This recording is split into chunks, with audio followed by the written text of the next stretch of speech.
Everyone, good afternoon. Okay. You see, from the age of 5 years old, I thought I had my priorities set straight. These included video games, Japanese animation, thriller action movies. As an introduction, I was simply a tomboy. Why was I a tomboy? You see, I was blessed with 3 brothers. I watched them talk, I watched them walk, I watched them deal with life, and I simply followed their lead. I remember I used to hate wearing pink, puffy dresses. The color pink made me nauseous. Dresses weren't my thing. Sorry. Okay. And I remember my mother, God bless her, she would come into me almost every week with a dozen of pink and puffy dresses, and she would kneel on her knees, beg me, Lina, please, just wear them for me. For me, just I would like to see you in a dress, and you can see a tear shedding from her eye. The situation was so sympathetic, I did not have the heart to say no. So I would go to the kitchen, stuff myself with food. In 1 week, I have gained enough weight, the dress doesn't fit anymore. Genius. I remember it was tradition in my family that in each of our birthdays, we go to this toy store and each one of us gets to buy one and only one toy. It was my birthday. I go to the store, Bismillah, I walk in, and my brothers rush to the boys section on the left. They're so excited to buy this toy. It's a spin-around toy. In Arabic, it's called bulbul.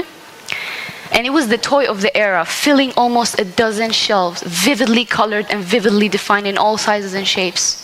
I would love to go and buy one, but wait.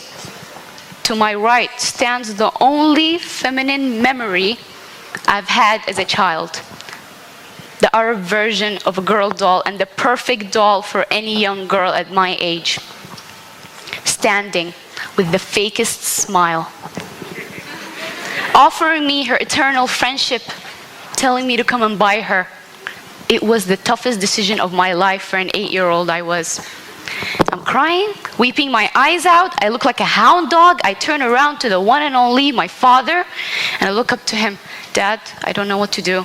My father, being the wise man that he is, puts his hands on my shoulders and tells me, Lina, follow your heart. I guess what I'm carrying home with me after I walk out. The doll. Yes, the doll. Okay. For the past years, I had people pressuring me. I had my grandmother, I had my teachers, I had people, a lot of people pressuring me and pushing me into being a girl. Sit up straight.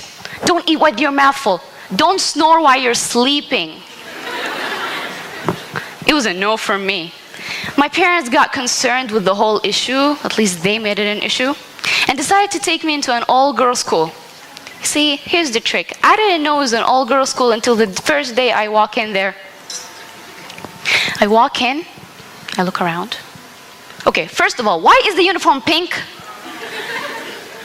Second of all, why is the school painted with colors that literally hurt my eye?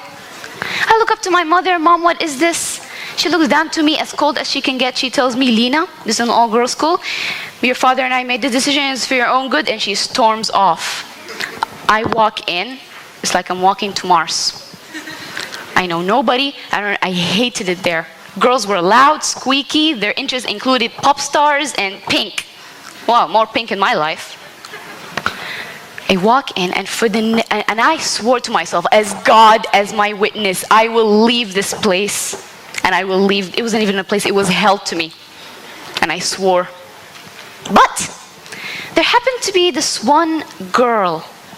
Let's call her A. Thing is with A, she was girly, squeaky, and yes, she wore pink and she loved it. But she was utterly, terribly, awfully nice. Really nice. You see, her mom is from Singapore, so every day she would come with like cheesecakes, chocolate cakes, oatmeals, Oreo biscuits, food I can't even pronounce, as breakfast. Man, what did I have? Bijibna.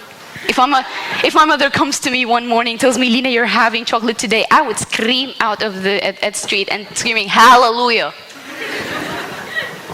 I'm staring, drooling at her food. She can tell I want to eat the lunchbox. Gives me the whole lunchbox, tells me, Lina, give it to me when you're done. Couldn't possibly eat the skinny girl's food. So I just take one bite and give it back to her.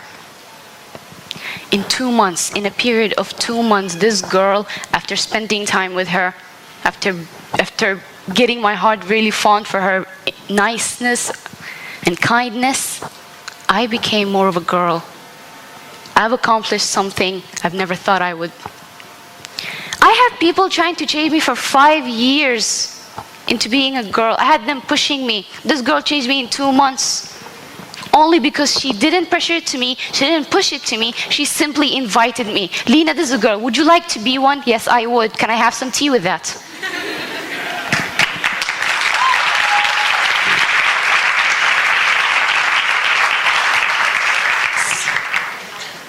Moral of the story, change is part of life. It can be hard, it can be easy, but it's part of life. And as said by the English naturalist Charles Darwin, it is not the strongest of the species that survives, nor the most intelligent, but rather the one most adaptable to change. And piece of advice, and just a piece of advice for each and every one of you. Don't change for anyone, and don't change if you don't want to, because you're beautiful the way you are. I was beautiful as a tomboy. I'm beautiful today. Thank you very much.